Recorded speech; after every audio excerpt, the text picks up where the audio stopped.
Oh, we just thank you. Here we are on a Wednesday evening Bible study. We are excited tonight because this is one of our parable nights. We've been through several books of the Bible, quite a few, as a matter of fact. We've had a great time in Genesis, and look like I might get back in there again. I'm just waiting, but in the meantime. He parked us right here at these parables. These parables are stories fit for the time frame that Jesus was living in that would help people understand the kingdom of heaven. All right. So each and every one of the parables talks about the kingdom of heaven is like this. And he gives a story and he gives a scenario which when you unfold it and unpack it, it's the same yesterday, today, and forever. The same principles that you look at that he was talking to them about, they make good sense today. And we're excited about it because we want to know what was the Lord talking about back then. And then how can we relate it today? And I'm just excited that when I looked in here, I could see so many principles, and we're going to talk about quite a few tonight. We got plenty of time to work this thing out tonight. We're going to answer some questions. We're going to have a great discussion about this. So I was hoping that I had my young pregnant reader on the line tonight, but she's babysitting and taking it easy. Probably got her feet propped up somewhere. I'm gonna have to tell her she, even though she's pregnant, she still can get on the line and read her scriptures because she used to love to do that.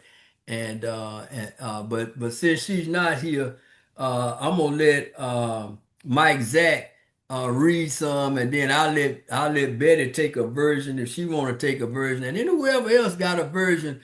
We're gonna go from Matthew 25, verse 1 down to verse 13.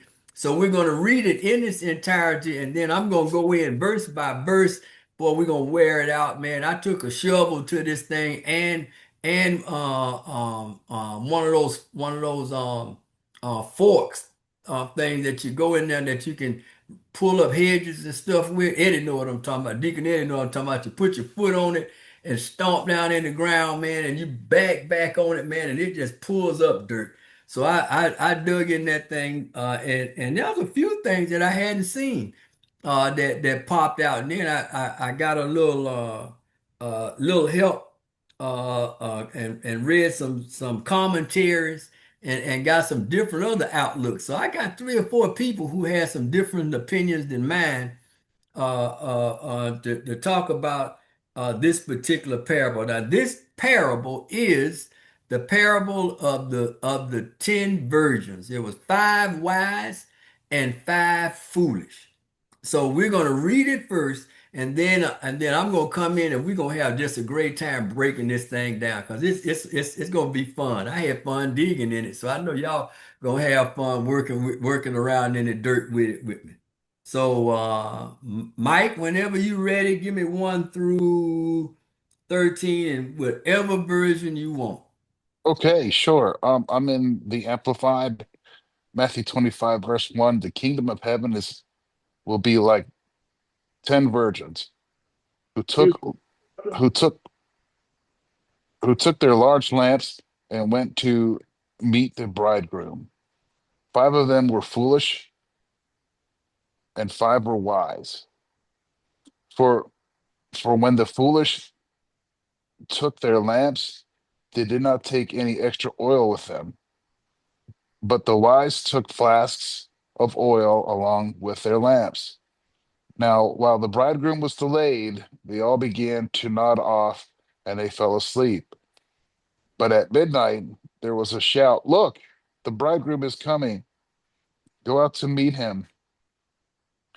Then those virgins got up and put put their own lamps in order, trimmed the wicks, and added it to them. But the foolish virgins said to the wise, "Give us some of your oil, because our lamps are going out." But the wise replied, "No, otherwise there will be not enough for us and for you too. Go instead to the dealers and buy oil for yourself. But while they were going away to buy oil, the bridegroom came, and those who were ready went in with him to the wedding feast, and the door was shut and locked. Later, the others also came and said, Lord, Lord, open the door for us. But he replied, I assure you and most solemnly say to you, I did not know, I did not know you. We have no relationship. Woo! We got. Therefore, Woo.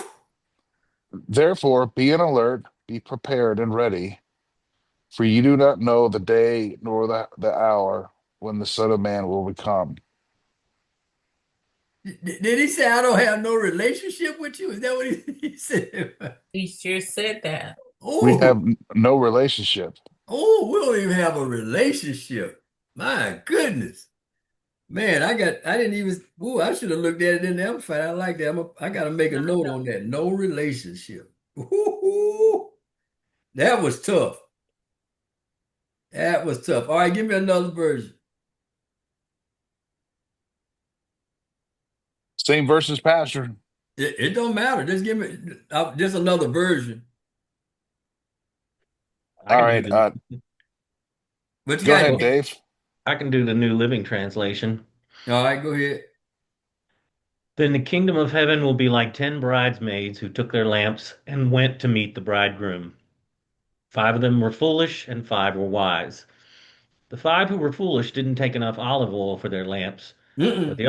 the other 5 were wise enough to take along extra oil. When the bridegroom was delayed, they all became drowsy and fell asleep. At midnight they were aroused by the shout, "Look, the bridegroom is coming! Come out and meet him!" All the bridesmaids got up and prepared their lamps. Then the 5 foolish ones asked the others, "Please give us some of your oil because our lamps are going out." But the others replied, "We don't have enough for all of us. Go to a shop and buy some for yourselves." But while they were gone to buy oil, the bridegroom came. Then those who were ready went in with him to the marriage feast, and the door was locked. Later, when the other 5 bridesmaids returned, they stood outside calling, "Lord, Lord, open the door for us." But he called back, "Believe me, I don't know you. Mm. So you too must keep watch, for you do not know the day or hour of my return." Ooh. I love it. Now, do y'all, anybody want to do one more version? Because boys getting ready to start. I can do the Passion Translation if you like. If you think it got something with it, bring it. Um, okay, which one am I stopping at? 13? Yeah.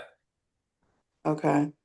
When my coming draws near, heaven's kingdom realm will be compared to the 10 maidens who took their oil lamps and went outside to meet the bridegroom and his bride. 5 of them were foolish and ill prepared, for they took no extra oil for their lamps. 5 of them were wise, for they took flasks of olive oil with their lamps.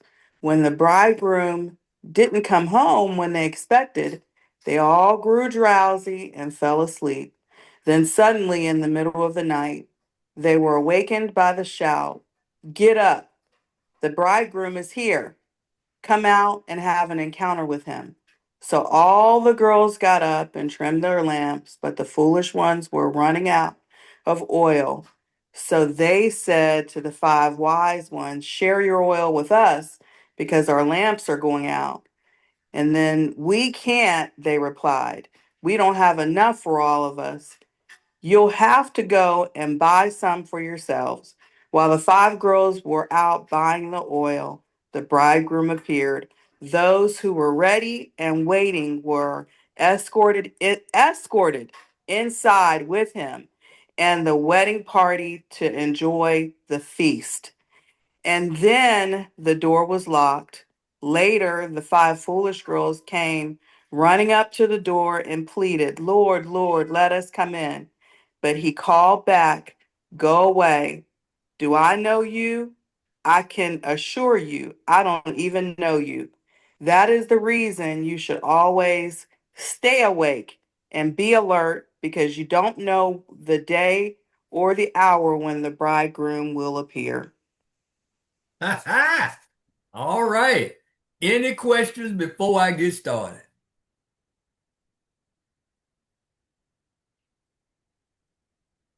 Now I know most of you all have read this or heard this parable. All right. So I want to do a little background because the way this comes about, this is a cultural explanation. And what we have here is if you don't know, we probably don't think about the fact that in that time they did not have street lights. They did not have lamps on the corner. So it was dark outside. And so to have somebody come to your home, the person who was going had to have a lamp, number one, if they wanted to go, or the person that whose house it was would have ample light provided so that people could find where they were. All right. That's one. Number two, we are looking at a scenario where there was a marriage feast. So the marriage feast did not start where the groom was. It started out where the bridesmaid, well, I mean, where the bride was. So if we are looking at what's going on here, a wedding has taken place, and the bride and the bridegroom are on their way to the groom's house. They're coming to the groom's house to have the banquet. They're coming to eat. They're coming to fellowship. They're coming to have a party. So it's important. Listen to this. It's important that the way is lit for the people to see where it is that they must go for the celebration. All right. So I want us to understand what's happening. Light needed to be shown, which is the light of the gospel. Let's just break this thing down. Those 10 virgins, those 10 ladies, those 10 whoever it was whose job it was to put the light out so that the wedding party could come and be festive, had a very important job. They had a very important job. So I wanted to set the stage because we're looking at this 10 wise and 10 foolish. They had a job, they had a responsibility, but in the midst of all of this, they had to have some wisdom. So let's break it down. All right. It says they had lamps. All right. So let's look at it from the aspect of spiritual readiness. A lot of people look at this from this aspect. Are you spiritually ready when Jesus comes back? Because he's coming back with and he's looking for his bride, but there's going to be a celebration, right? And so what has to happen is light has to be shown, and those that have the responsibility to shed that light is us. It's us. We are light bearers. We are the light of the world. Let's just put ourselves in this situation. So the question would be, are we ready for the banquet? Are we ready for the party? Now you got 5 wise and 5 foolish. Number one, they started out the same. They started out the same. They were virgins. virgins. And so when you look at the word virgin here, it means that they started out the same, that they were unspotted before the world. They started out on an even keel platform. They did, but there was a difference in five of them. Five were wise and five were foolish. So let's break down the five wise. The five wise, if you want to look at it, would be those who are disciples of Christ. They were all church members. They were all involved with church. They had a form of godliness. They were unspotted, but yet they were not all committed. They were unspotted now, but they were not all committed. This five of them were disciples. They went a little bit further to study to show themselves approved. And how did they do that? They had extra oil to make sure that if it took the wedding party longer than usual to get there, that they would have oil. And that's why I wanted to make the explanation of why they, which were the disciples, are those that were more committed than the others, was because they knew and had paid attention to the fact that at the wedding party, at the wedding, it could last long or it could be short. So if it's gonna last long, you got to have something extra because you got to be ready to bring that light so that the bridegroom that comes with his wife,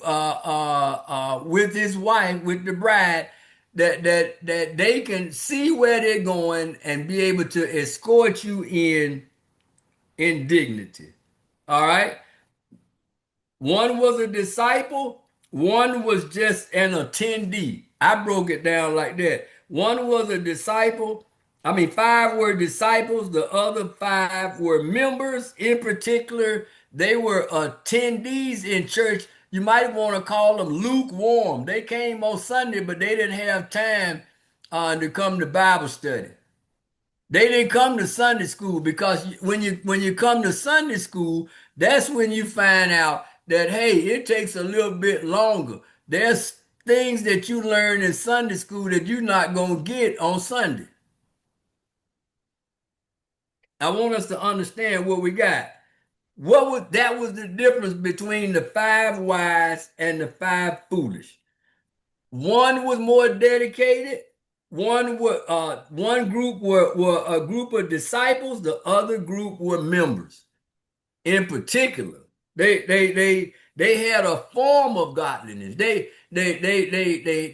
started out good, but they didn't get and stay in there long enough to learn what they needed to do on the job. So they missed out when they didn't come to Bible study to find out that they needed to have some extra oil. When you look at it, it says five were what? Wise, and five were foolish. Where do you get wisdom from? And let's just start this conversation now. Where do you get wisdom from? God.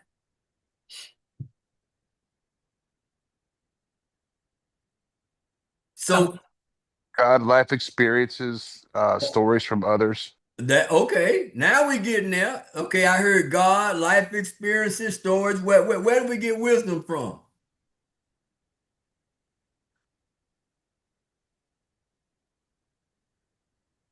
What is this? What does this say? I was trying to look it up. It didn't pop in right quick. It says that this is the beginning of wisdom. Is it to acknowledge God is the beginning of wisdom? Right. So the fact that you got to be more than just an attendee, you got to be more than just a member. You got to be more than just a body in the church. You need to be a disciple. And so when you get to be a disciple, then that's when the wisdom comes in, when you sit at the feet of the master. When you are teachable and pliable. But if you just popping in there and popping out of there, and you're not learning the principles, you're not getting that extra teaching, then you're not gonna have that grace. And now let me move on a little further. So we found out what was the difference between the wise and the foolish. It was wisdom. It was wisdom. It was the fact that five of them were plugged in, and five of them were just connected. They were connected, but they wasn't plugged in. All right. So next let's get to one of the most oh yeah, let me finish this up. I missed a note.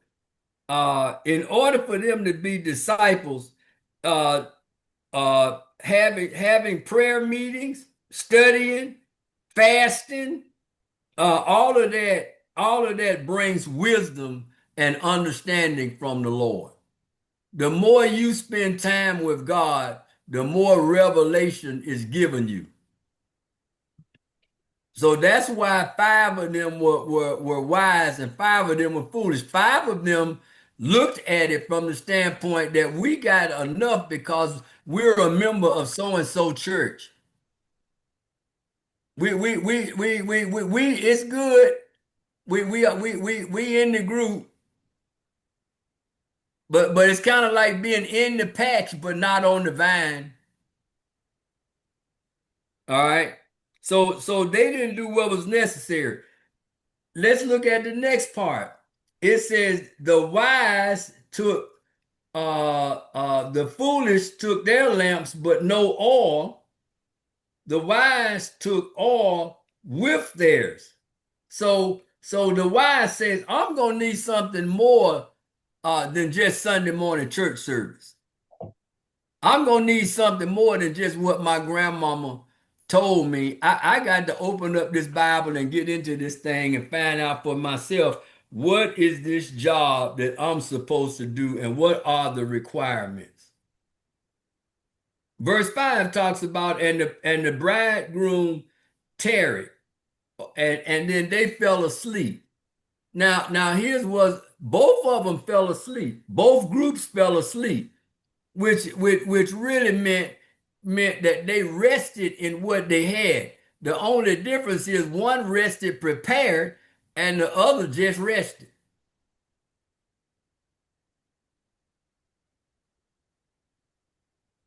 All right.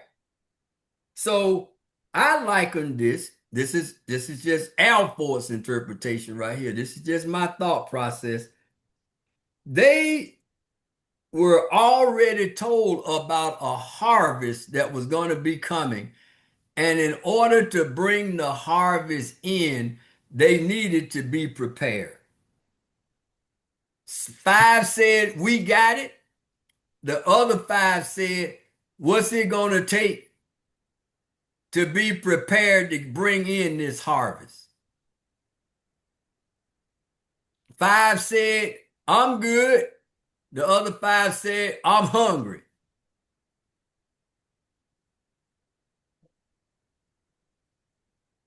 So they both rested for a little while in what they had. And then they heard the sound. At midnight, behold, the bridegroom cometh. Everybody jumped up and got ready. Now, when they jumped up, I want us to take a look at the fact that in order for them to be successful, they couldn't just let their lamps just burn because guess where they were? They were on the outside. They were not on the inside of the banquet. They were on the outside. They were out in the world. They needed to have their light trimmed enough so that it would be having enough light. So this is what really happened. Those that had brought some extra oil took into consideration that while their lamps were burning, they were going to need extra if it took a while. So what are you going to need extra in your daily life that's going to carry you on until Jesus comes? Let me get some answers to that.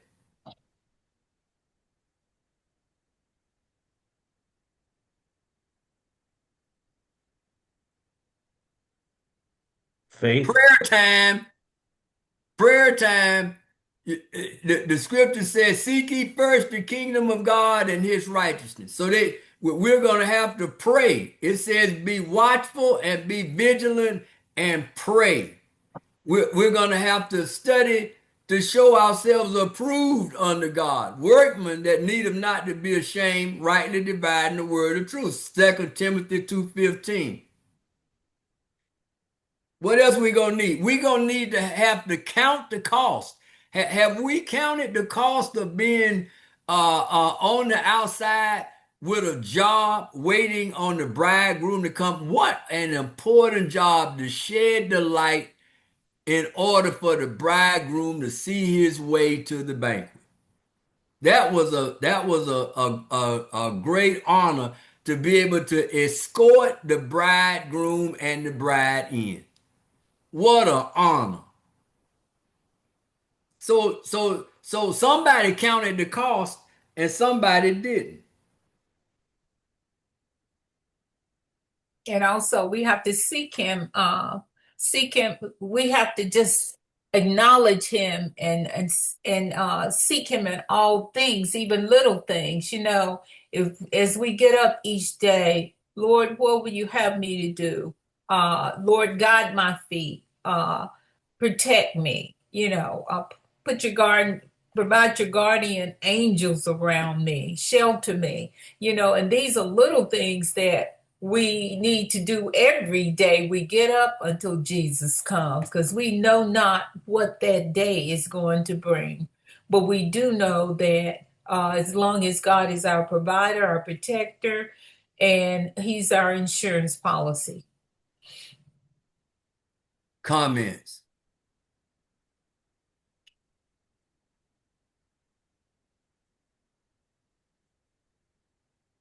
Now, I do have a comment.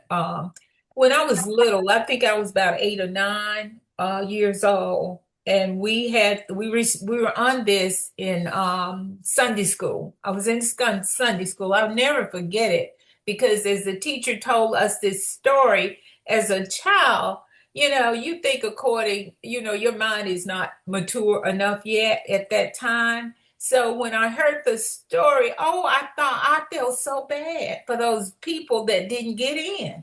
I felt bad. I said, that's so unfair. And thinking of my childish mind, I just thought it was unfair. So as as an adult in maturity and looking at it through an adult eyes, when we look at fairness of the world is unfair in the kingdom of God. When we look at things are unfair, we have to be careful. Who are we? What is our point of reference? Is that unfair in the kingdom of God? Or is it unfair in the world? And that was what I thought about that as a child, because for a long time I thought that was just so unfair. But thinking now and knowing what I know, like you say, studying and having a relationship, God has a great expectation out of us. It's not only what we expect from God. God has a great expectation from us. And one of the things is to be diligent, to be ever so ready, to be to Faithful, be, faithful. yeah, faithful and obedience. So these are some of the things he expects from us. So when you come up there empty-handed and say you didn't know, you still are accountable. He does not eliminate you from being a slowful and lazy or not doing what you're supposed to do. You should have done. There's no excuse when we come before him. All right. They didn't count the cost. They didn't come to Bible study to learn and get prepared to endure until the bridegroom came. They had shallow faith. They had a measure of faith, but it wasn't enough for them to go to the next level to say, what must I do to be the best I can be in the kingdom? And the key to that was preparation. Preparation time is never wasted time. That's just a slogan and a statement, but I know that this is what happened with the five wise. They studied and they understood what they needed to do. The other five were accepted the call, but they didn't put in the work. They didn't come to Bible study. They were not faithful. They didn't understand that you got to trim your lamp. Let me tell you how this works. You turn your lamp because we don't use them that much, and I do remember them because I'm old enough. We had oil lamps. I remember oil lamps. Remember those. And you didn't let that wick get all the way up and burn real bright and just because it was starting to soot up and smoke. You had it down to a level where you could regulate how much light it emitted. Well, if you didn't need a whole lot of light, you just didn't waste the wick. You just kind of turned it down some so that you'd have enough light to see around, but not enough light to illuminate. And so you only get that when you're faithful. You only get that when you're spiritually ready. And you only get that when you've studied to show yourself approved and you understand that you turn it up when necessary and you keep it regular for the times until you need it. You just don't go out there and just keep it burning all the time and just waste up the oil and then burn up the wick. All right. So the other part of that was you got to have faith till the end. Five of them said, we don't care if it take all night. We got extra oil. We gonna make sure that when that bridegroom come, we going out there because this is an important job. Somebody did not take it serious.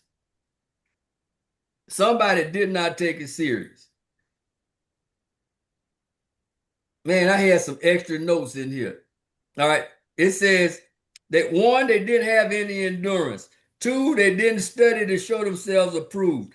Three, they didn't come to Bible study, no revivals, no special meetings.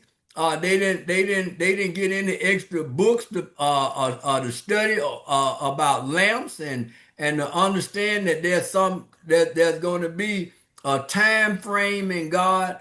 God may not show up when you want him, but he comes right on time. They missed that session. They weren't there when that discussion was. They did not count the cost and be ready. And so this is what happened to them. So as you go on down, it says when they came, when they got the shout and got ready to come in, they got ready to turn their lamps up, and then they noticed that they hadn't trimmed their lamps. They didn't have it gauged right, and so they had burned up a lot of their oil. They had burned up a lot of their oil. So they said, hey, we hear that the bridegroom is coming, but he was a way off, which means it was going to take a little bit more time for him to get there. And then they had to go out and meet him with the light. So they said, no, we can't. We've been diligent. We've been at the Bible study. We already understand that it takes so much oil, or listen at this, so much grace, so much mercy. God's already given us what we needed. Why you don't have what you need? So you got to go and get some. We can't share this because we don't want to miss it. All the opportunity that they had. And I asked myself the question, was it fair that they made them go get some and then they lose what what they had worked hard for, what they had studied hard for, what they had prepared themselves for? Would that have been fair? Comments. No, it wouldn't. So, Deacon Eddie, let me ask a question. Now you studied economy. You understood and did your homework about money, and you've understood that you're gonna have to save some, tithe some, and then moderate your spending.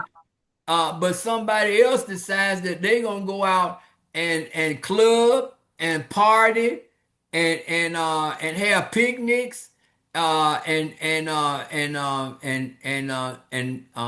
buy Birkin bags, and they do all this stuff, and then when it's time when it's time to pay the bill, they to pay their bills, they say, "Oh, I've come up short on my finances.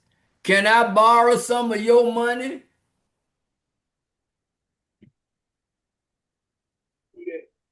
You know, when you think about it, it goes on right this day that way.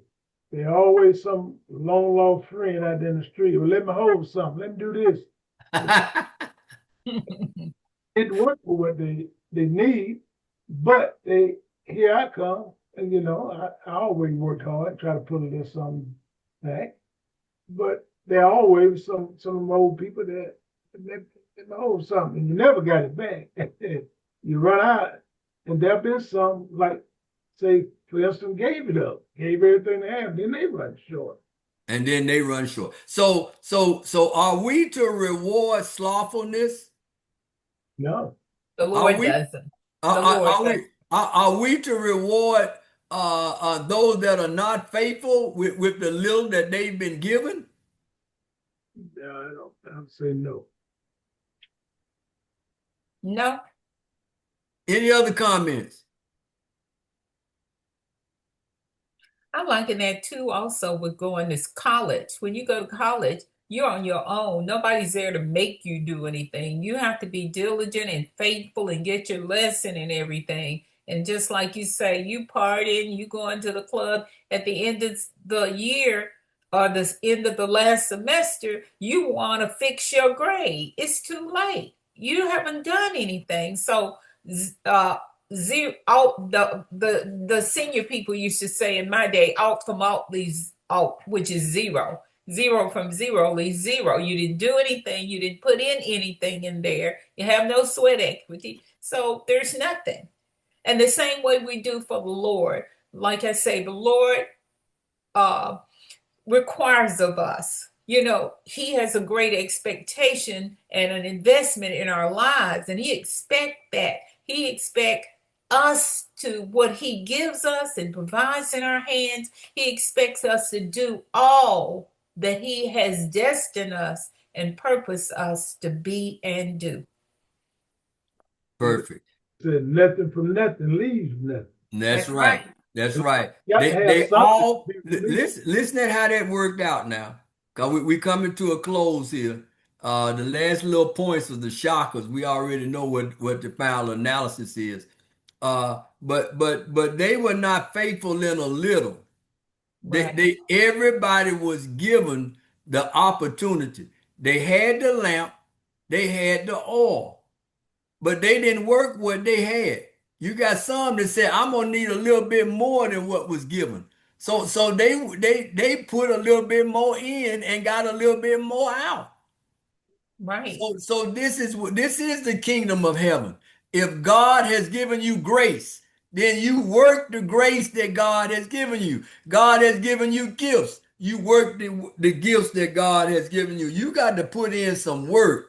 And so it's not just that, oh, I'm a member of this church, that church. I've been in church all my life and I just only go on Sunday. I don't go midweek. I don't get there early enough to go to Sunday school and hear the stories and see what the final analysis is. So this is what we have. So I want to come on down to the thing. The bridegroom came. They were gone trying to regroup and get themselves together to get the job done. They didn't do it when they needed to. Now they're trying to play catch up, but it's too late. Right. The door is locked. The door is locked. So when you look at it here, it talks about being slowful or being diligent. Those that were slowful, they were not able to get in because they had not counted the cost and done what they needed to do. Then it says it says they came back. So they came back and they knocked on the door. And they said, I'm gonna use Betty's scenario. They come back to the professor and said, "Listen, can I get a makeup exam? I can I get a do over? Can I take some of those tests again? Because now I'm ready." And the professor says, "I'm getting ready for a new class. That class is over with right now. All of those that took the test, that came to class, all of those that studied, they got their grades, and the course is shut. We don't even have a course anymore. That you got to wait till that one's offered again." So the door was closed, and he said, "I don't even know you. You fell off the roll a long time ago. You flunked out and didn't even know it. You fell off the roll. I couldn't even try to give you a makeup because you flunked out. I My, don't. Who are you?" my brother used to say, you don't have always to act a fool. All right. So this is what happens when we're not prepared. So they were given grace.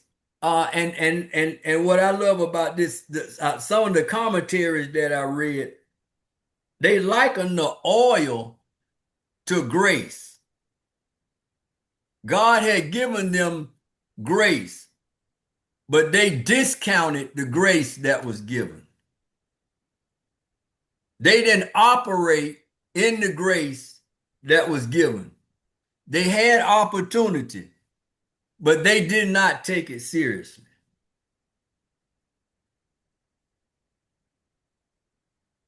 They had wisdom right there, but they didn't want it because those that were diligent, they laughed at them.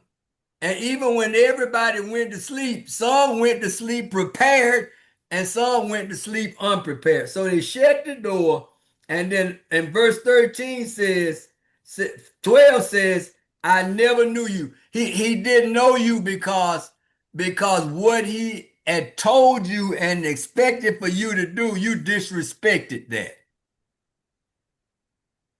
And so he don't know you because there was no relationship. You didn't spend any time to even understand your job, and now you are not prepared to do what he had called you to do. Then it says, "Watch therefore, for you don't know the day nor the hour." And of course, this is for all of us, to be ye therefore ready. Be ye also ready.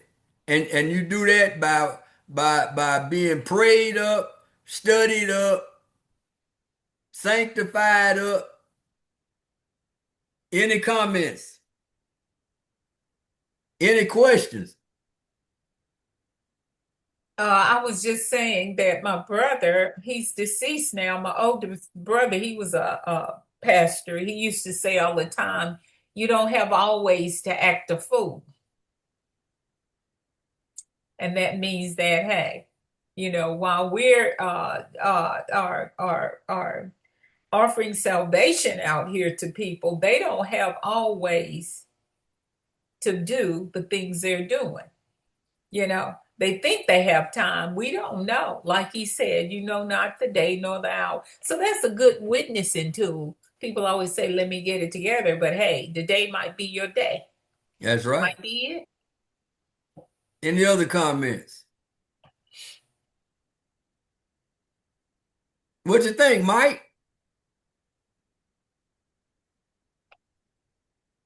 I was having some questions earlier just about the whole simple of the virgins thing. And so that brought clarification here tonight about being that they're unblemished, they're kind of new. Yeah. I think honestly, like I think with this parable, that's probably the confusing thing for me, out of that.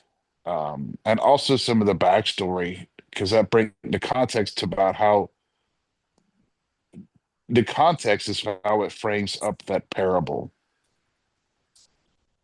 And I always start to wonder the one lingering thing that I have about this is is the is the passage where it was just it was spoken about is depart from me because I did not know you. Well, there are those then it goes, then I start to wonder about that, and then alongside with salvation and um sometimes it makes me wonder if whether or not, like, do you have to be saved and you have to have a relationship with the Lord? Oh, good question. You won't have a relationship if you're not saved. Uh, uh, uh, Nicodemus came to Jesus, and he was a learned man of the scriptures, and he said, I hear you talking about this born again thing, but I don't get it. He said, you got to be born of the Spirit. Right. You got to be regenerated. All right. And then he said, that which is of the flesh is flesh. You've been following along with the flesh. But he says, what I'm talking about is something spiritual. You got to be born again from the inside. It's not going to be an outside thing. So when you're looking at this particular the thing here, they had done what they needed to do in the natural, but they hadn't fulfilled what they needed to do diligently in the spirit. And I'm just using this because he said, if you let's look at it from this perspective. If you had counted the cost, listen to what I'm saying now. If you had counted the cost, you would have been ready when I came. If if Okay. if you if you if you had paid attention to what your assignment was, you would have been ready when I came. So Mike, let's look at it from this perspective, and I'm gonna piggyback on what Betty said. Just because you heard that the bridegroom was coming, did you prepare yourself for his coming? There's a lot of people know that there's a God, but they doing something else, thinking that they don't have to get themselves prepared to meet him. And he's already prepared a way for you to meet him. Mhm. Listen at this, Mike. He gave them, they had the lamp, they had the oil, they already had what they needed to go out there to meet him, but they didn't do their part.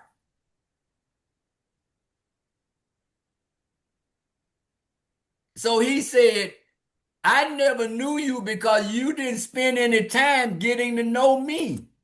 If you had gotten to know me, you would have understood that I take a long time. And so, Mike, I want you to also take a look at how this particular parable is right in front of the one with the talents.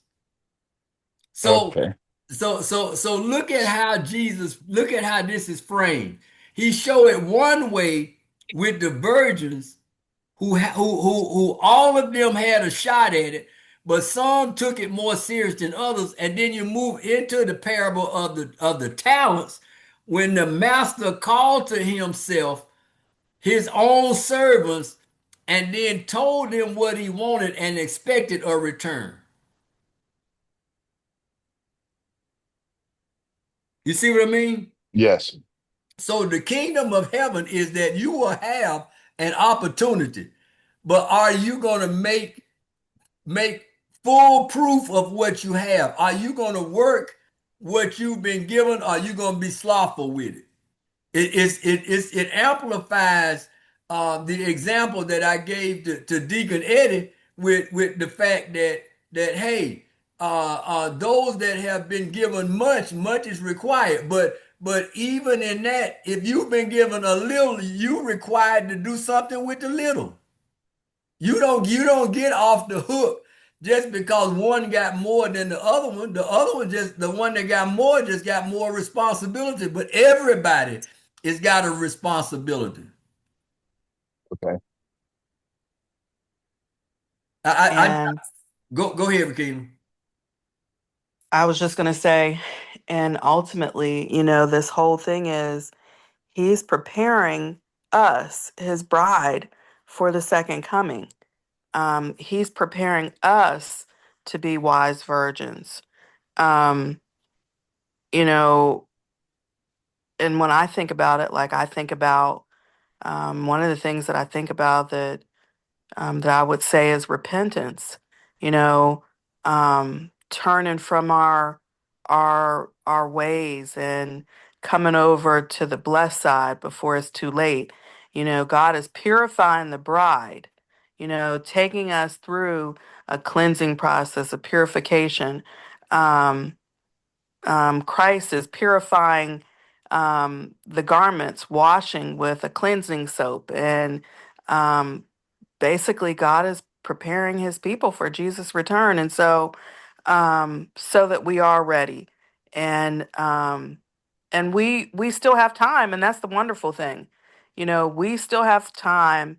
The consummation of marriage, we just have to be ready. And I just if anything in that text is um, you know, screaming to me, that's what it is.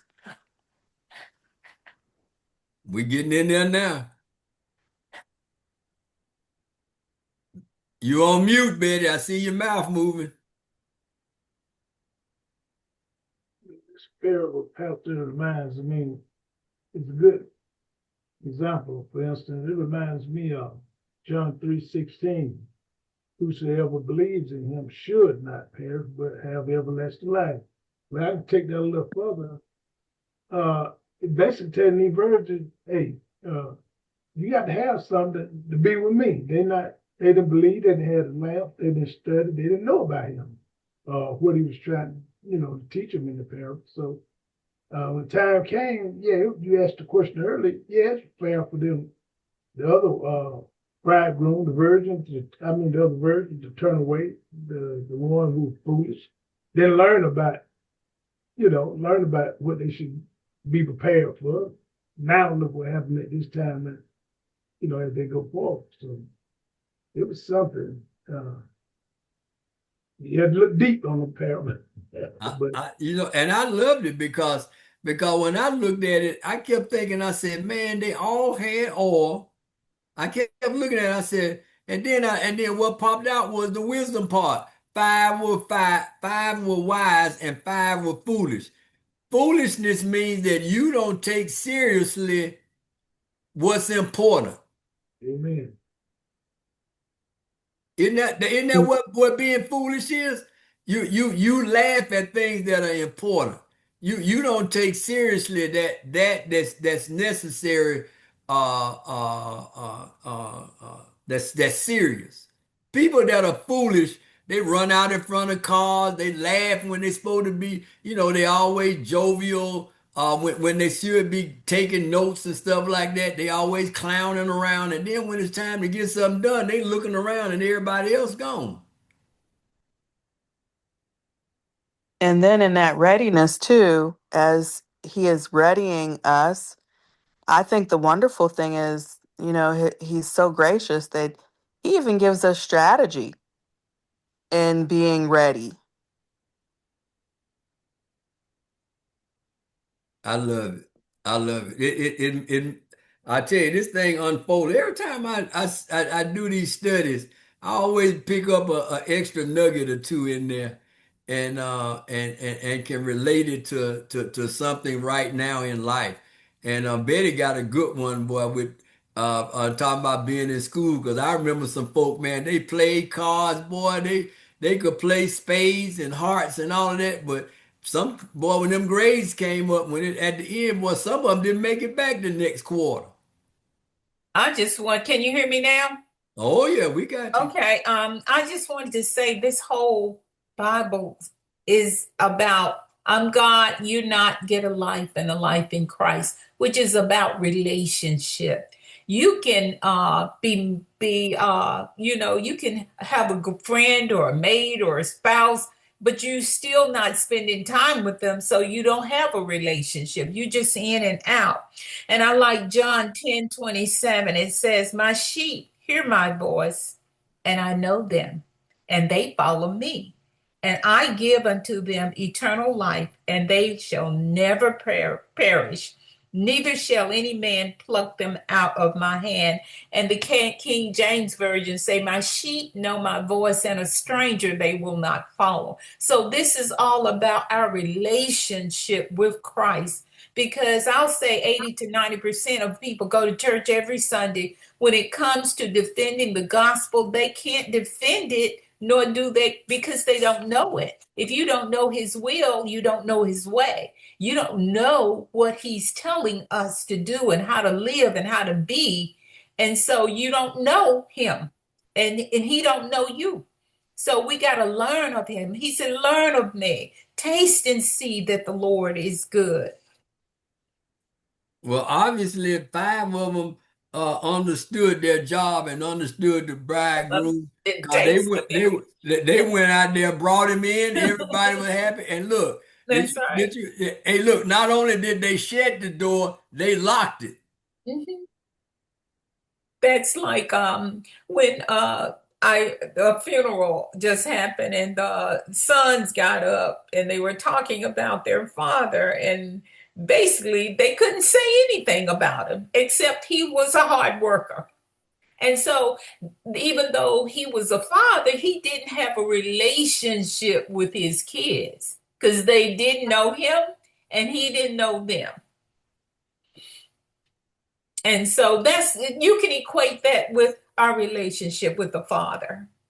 You know, we have to spend time with him. We, like we say, we have to learn of him, taste of him. He even goes on to say, taste me and see that I'm good. So I challenge you, to come on over here.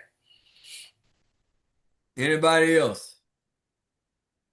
Mike, you good? I want to answer any more questions you got because those are some good questions. I know you said I thought you were Brahmin for a minute. Because Brahmin said, why they got to get hurt? And no, that's right. Why they didn't make it? Well, That's I right. feel kind of bad for them. And I'm like, okay. Thanks for the opportunity, Pastor. I'm good. Okay. I just thought this was a great parable, man, and we've already worked out the talent one real good. I took that talent one to South Africa, man, and the people they were like, wow, I got to come up. They were like, man, I got to make what God gave me work. It They goes back to you, Gerald. You said you preach that. You see, God wants a return on his investment. Man, he does. And people, when I first preached that, I preached God's wanted. The time that I think it meant the most when I was at Collins. When I preached that over at what was that little church up on the hill? It was Uh, Collins and the other Dave, what was the church on the hill in Dave. What was the Buckhead? other church? The church, The little the wood church. historical church. Chattahoochee Baptist, maybe? No, it was Oh, no, it was a Oh, Paces Ferry. Yeah, Paces Paces Paces Ferry. Fair. Ferry. Yep, Yeah. yep, yep. I preached that there, and boy, the people at the end of the service came up and was like, I never heard that in my life that God expects something from me. Didn't they, Betty? Oh yeah, they did. They They were were like, like, oh, what? whoa, They were like, man, whoa. That hit can you them. bring some more of that? Yeah, Because, and through that. yeah, that was a great time, man. I think I might have I did get a few more sessions with them. I think I might have did that one too good. Somebody didn't want me to come back. Any rate, any other comments or questions?